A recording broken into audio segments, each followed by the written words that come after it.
আজকের ইফতারে চিকেন চাপ বানিয়েছিলাম আর ফ্রোজেন পরোটা ভেজেছিলাম আর সাথে ছিল বাঙ্গির জুস। আলহামদুলিল্লাহ। আসসালামু আলাইকুম। প্রথমে আমি চিকেন চাপের জন্য চিকেনটাকে ম্যারিনেট করে রাখছি।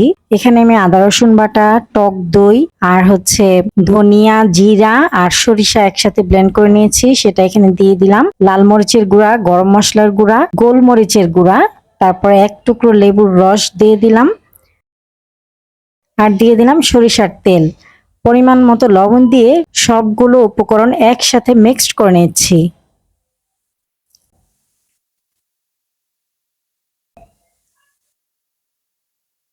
মুরগির রান থাই সহ আমি একটু থেতো করে নিয়েছি, এতে করে মশলাটা খুব ভালো মতো ভেতরে ঢুকবে।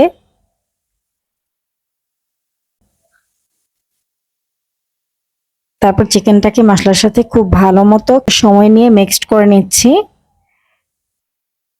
এই চিকেনটাকে আমি দুপুর 1টা বাজে ম্যারিনেট করে রাখছি আর ইফতারের আগে ভাজবো।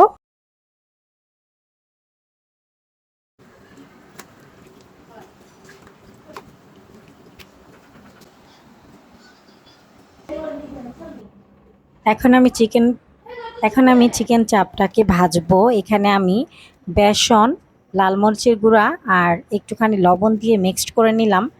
এখন চিকেনটাকে আমি কোট করে নিব। জাস্ট তেলের উপর দেওয়ার সময় যেন মশলাটা বের না হয়ে যায়, এজন্য আমি এই বেসনের কোটিংটাকে করছি।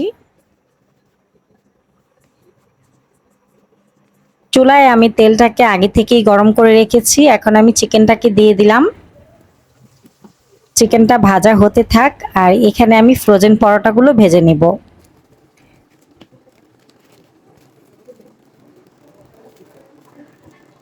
চিকেনটাকে আমি বেশ কিছু সময় ধরেই চুলার আঁচ মিডিয়াম টু লো হিটে রেখে ভেজে নেব। আর এইদিকে আমি ফ্রোজেন পরোটাগুলো ভেজে নিচ্ছি। এক প্যাকেটে 10টা থাকে, তো 10টাই আমি ভেজে নিব।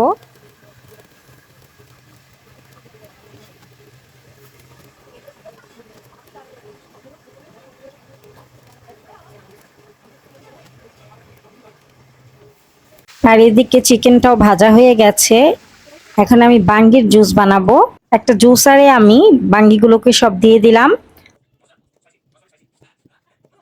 ঠান্ডা পানি দিয়ে দিচ্ছি, পরিমাণ মতো চিনি দিয়ে দিচ্ছি, আর কিছুটা পানি দিয়ে দিলাম। এখন ব্লেন্ড করে নিব।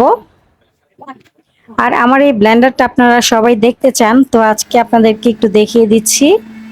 এই ব্লেন্ডারটা অনেক ভালো, 1500 ওয়াটের এই ব্লেন্ডার, খুবই হেভি। এই ব্লেন্ডার এনেছিলাম যখন, তখন একটা ভিডিও করেছিলাম আনবক্সিং এর, সেই ভিডিওটা কিন্তু ইউটিউবে ভাইরাল হয়েছিল। প্রথমে আমরা নামাজের আগে দই চিরা, আজকে ফ্রুটস এর মধ্যে তরমুজ আর বাঙ্গি ছিল, আর বাঙ্গির জুস, বেলের শরবত ছিল, চিরা আর ঘন দুধ দিয়ে কলা দিয়ে এই চিরাটা খেতে এত মজার বলার মতো না। এই খাবারটা খেয়ে আপনাদের ভাইয়া বলতেছিল যে এর উপরে আর ইফতার হতে পারে না। এই ইফতারটা খেলে আমার খুবই শান্তি লাগে। তো নামাজের পরে আমরা আমাদের মেন খাবারটা খাচ্ছিলাম। আলহামদুলিল্লাহ, খুবই মজা হয়েছিল, মানে কোনো জবাব নেই এই খাবারের। আলহামদুলিল্লাহ। আমি শসা কুচি দিয়ে, টক দই, বিট লবণ দিয়ে মিক্সড করে নিয়েছি। এটা খেতেও খুব মজা লাগে এই খাবারের সাথে। ভিডিওটি ভালো লাগলে প্লিজ একটি লাইক দিবেন। আজকের মতো ভিডিওটি এ পর্যন্তই। আল্লাহ হাফেজ। আসসালামু আলাইকুম। আমাকে সাপোর্ট করার জন্য আমার ভিডিওটি চাইলে একটা শেয়ার দিতে পারেন।